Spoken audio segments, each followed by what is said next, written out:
Right, the season is over, but we get relegated. We could have stayed there. We could have done it.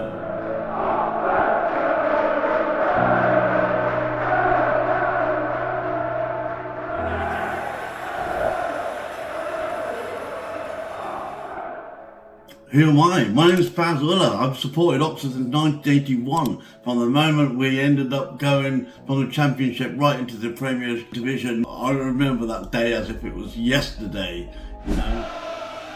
The Oxford fans now finding their voices. Brock's corner. Flick on at the near post. And it's there from Lawrence.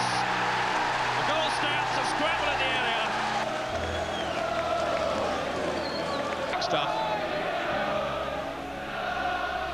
Brock with the corner.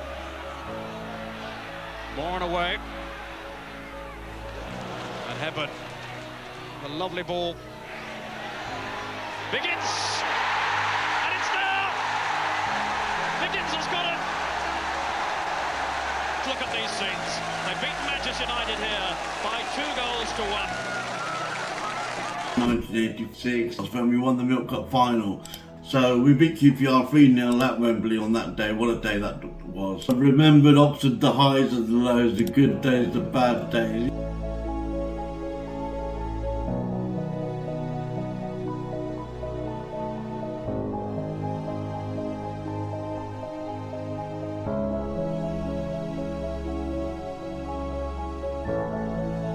Yeah, so now let's look back at the season. Where did it go wrong for us?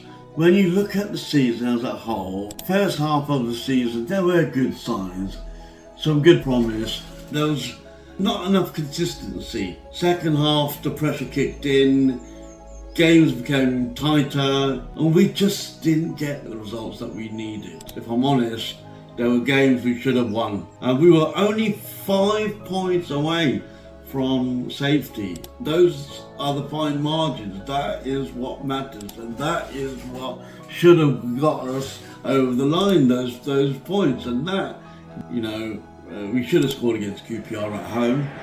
That was a game we should have won. We should have beaten Bristol City at home.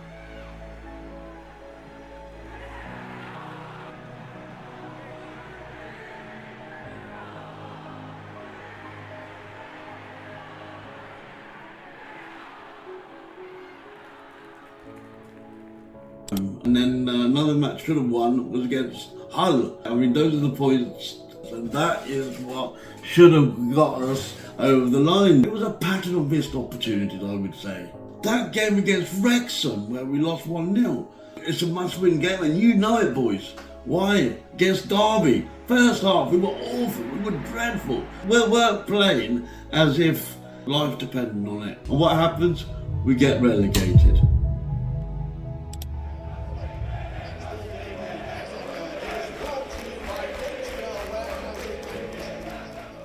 Too often, in my view, especially in the first half of games, we were not on the front foot. We'd sit back, we'd allow other teams to have possession, and suddenly we wake up and we start to play within the last 10 or 15 minutes. Why are we not taking the game to them? Why are we letting them play? Why are we giving away possession? Why are we not attacking them? Why are we not putting them on the back foot? Effort was never the issue. But at this level, effort alone isn't enough, and we should have beaten Pompey away. I keep coming back to that game.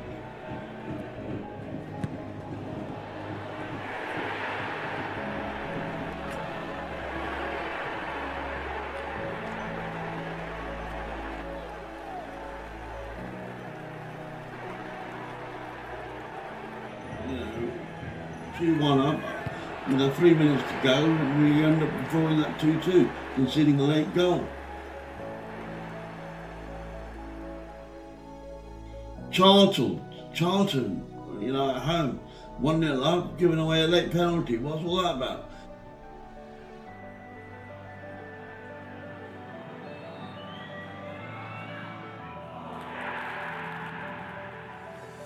QPR and Bristol City at home, 0-0.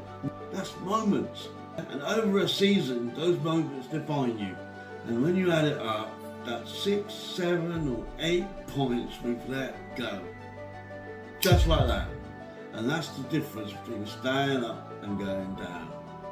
Coming from someone who's watched this club a very, very long time, back in 1985, 1986, 1987 and beyond, our set pieces around that sort of time were unbelievable. And no one in the league has ever used those set pieces, because we kept scoring goal after goal after goal, and it just kept on and on and on. Yeah, that set piece is a corner kick. Kevin Brock takes it. Someone on the front post, like David Langan, flicks it back. Malcolm John, Billy Hamilton, or someone at the back post will always knock it in. So we scored so many goals from that, flicking it on from the front post. And just a quick little dink, flick it back, someone knocks it in from the back. The opposition did not have a clue. They really did not know how it was hit them. And we scored lots and lots of goals, with that kind of set pieces. It was simple, effective, and rehearsed, of course, but we don't see that now. And for me, that's something we should be looking at again. I've seen this club win at Wembley, right, multiple times, and I believe we'll be back. 1986, when we won the Milk Cup final. I remember that day as if it was yesterday.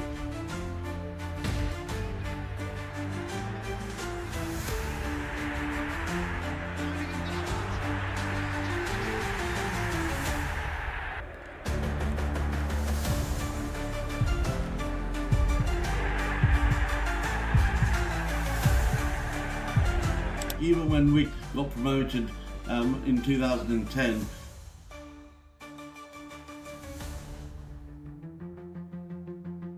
but this isn't the end.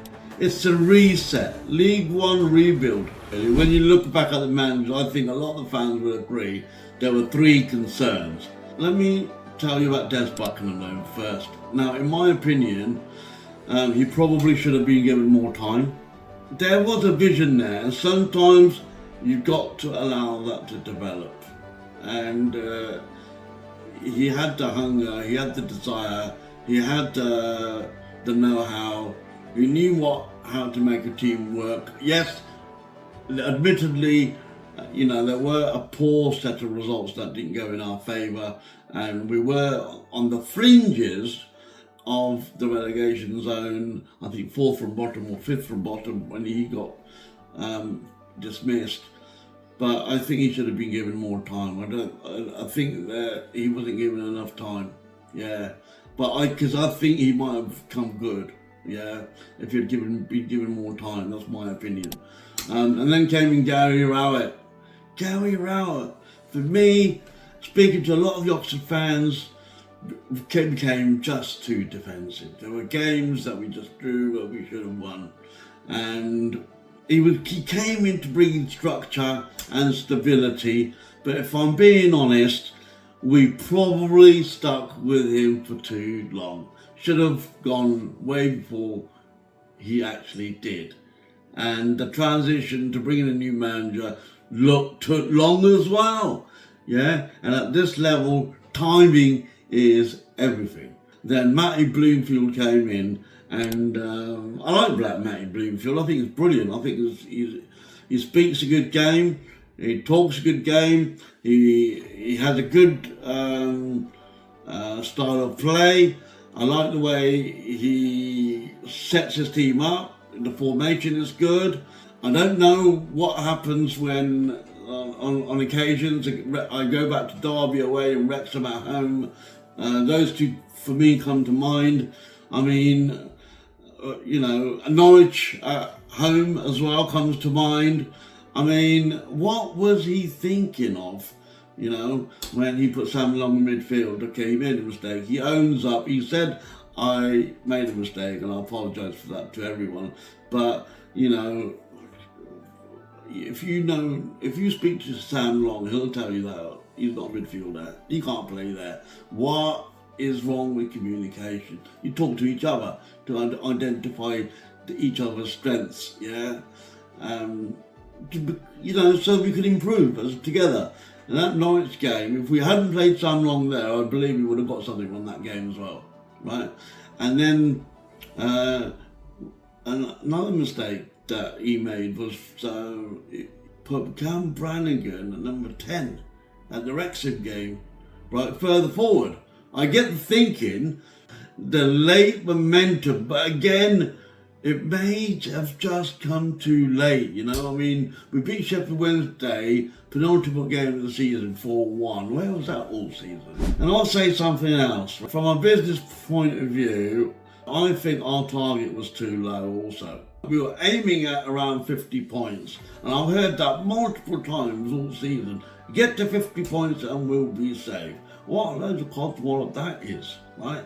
But in reality, as a businessman, you should always aim higher, because if you miss your target, you'll still land somewhere close, right? And if you aim for 50, you end up on 47. And that's exactly what happened to Oxford. But if you aim for 55, you might land on 52. And that could have been enough, right? And that's how it works in business.